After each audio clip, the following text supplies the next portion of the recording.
चाहूँगा। तो पहली चीज़ है कि इम्पोर्टेंस ऑफ आवर ओपिनियन। ठीक है, इंडिविजुअल ओपिनियन होना ज़रूरी है, क्योंकि देखो एक इंडिविजुअल ओपिनियन डिसाइड करता है, अगर कोई ग्रुप में डिसीजन हो रहा है तो उसमें ये डिसाइड करता है कि यार वो यार कोई चीज़ पे मेजॉरिटी ऑफ लोग अग्री कर रहे हैं नहीं कर रहे हैं, क्या सही है क्या गलत है। ठीक है, और ओपिनियन भी 3 तरह के होते हैं, बहुत ही शॉर्ट में बताना चाहूँ तो देखो मतलब 3 नहीं 4 सॉरी। देखो पहला होता है पॉजिटिव, फिर होता है नेगेटिव, फिर होता है मिक्स्ड। और ये तीनों ओपिनियन तभी दिए जाने चाहिए जब तुम्हें इस चीज़ के बारे में या उस बात के बारे में कुछ पता हो कि यार हाँ ये हुआ था या ये बात है या ये बात नहीं है।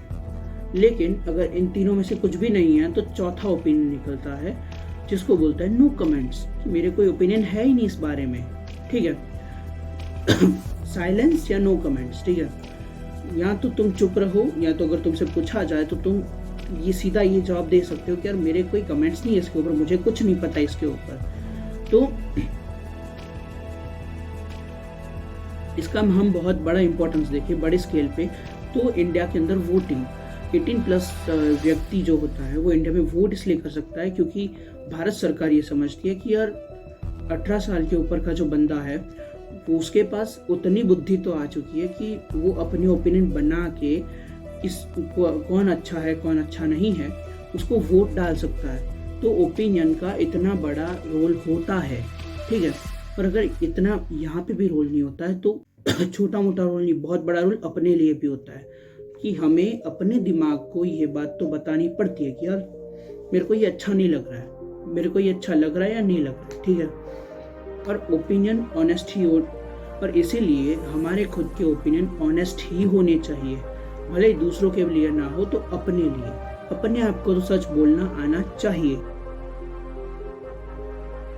तो पॉइंट नंबर 2 हमारे वीडियो का ये है कि हमें अगर हमें उन चीज़ों को डिसोन करना पड़ेगा जो कि हमारे लिए हार्मफुल है, हमारी ग्रोथ के लिए हार्मफुल है, हमारी मेंटल हेल्थ के लिए, हमारी मेंटल पीस के लिए हार्मफुल है, हमारी मानसिक शांति के लिए हार्मफुल है। उन चीज़ों को हमें त्यागना पड़ेगा, उन चीज़ों को उन लोगों से हमें डिस्टेंस करना पड़ेगा। क्योंकि देखो ये चीज़ बहुत सारे लोग नहीं कर पाते और लोग फॉर्मेलिटी में पड़े रहते हैं कि उसको बुरा लग जाएगा उसको बुरा लग जाएगा। नहीं, हमें अपना भी ख्याल रखना पड़ेगा। ये नहीं है कि यार मैं उसको मैसेज नहीं करूँगा तो उसको बुरा लगेगा, नहीं, तुम्हें अगर उसे कोई फ़र्क नहीं पड़ रहा है तुमसे तो तुम अपना काम करो, हमें अपना काम करते रहना है, हमें लोगों के बारे में ज़्यादा नहीं सोचना है, वरना हमारी ज़िंदगी में उतनी ज़्यादा प्रोग्रेस नहीं हो पाएगी। और इसीलिए कुछ लोगों को कुछ चीज़ों को हमें डिसोन करना पड़ता है जो कि हमारे लिए हार्मफुल होती है। जैसे कि कुछ लोग होते हैं जो कि बहुत टिपिकली एक हिडन वे के अंदर रेड फ्लैग होते हैं हमारे आसपास। यार कुछ लोग होते हैं जो कि हमें ऐसा बोलते हैं कि यार ज़रूरत ही क्या है ये पढ़ने की, ये करने की, या कोई नई चीज़ ट्राई करने की, तू इतना कुछ तो फोड़ रहा है या फोड़ रही है। तो ऐसे लोग से हमें थोड़ा डिस्टेंस में रहना चाहिए, या तो अगर कांटेक्ट में भी रह रहे हैं तो उनकी उन बातों को इग्नोर करना चाहिए, क्योंकि वो बातें हमें कहीं ना कहीं हमारी ग्रोथ के अंदर हिंडर कर रही है, हमारी ग्रोथ को रोक रही है।